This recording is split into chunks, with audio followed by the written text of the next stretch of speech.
presented by KD Films Production.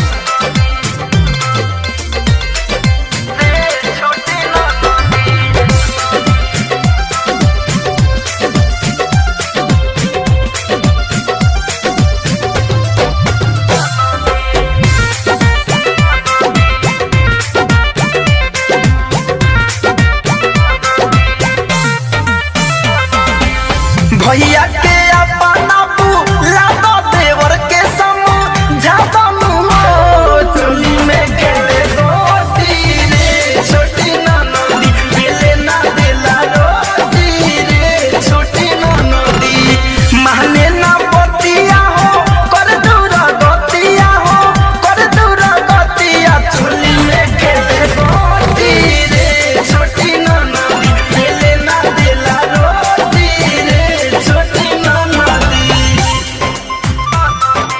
Presented by KD Films Production.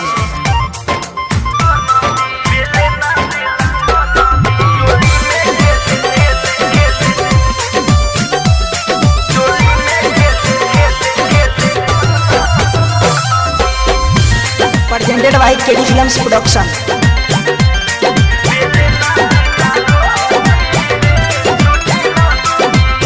चौका के बूझता हमरा खिलौना एहने ओने फेंकता सगरौलौना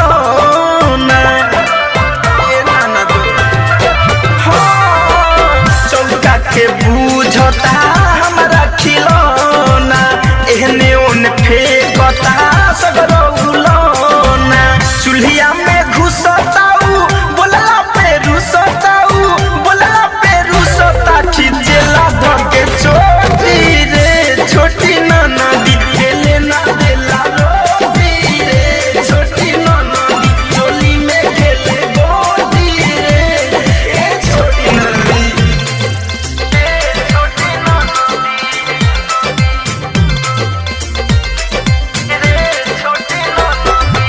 Presented by KD Films Production.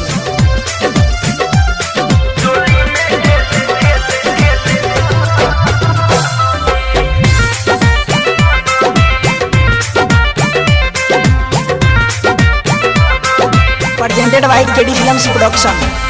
धड़कन धनंजय कैले बड़ खुरपाते हो छोलनी से जहार दिहले देखो हमर हाथ हो ए ननद अभिनव चंदन कैले बड़ खुरपाते हो छोलनी से जहार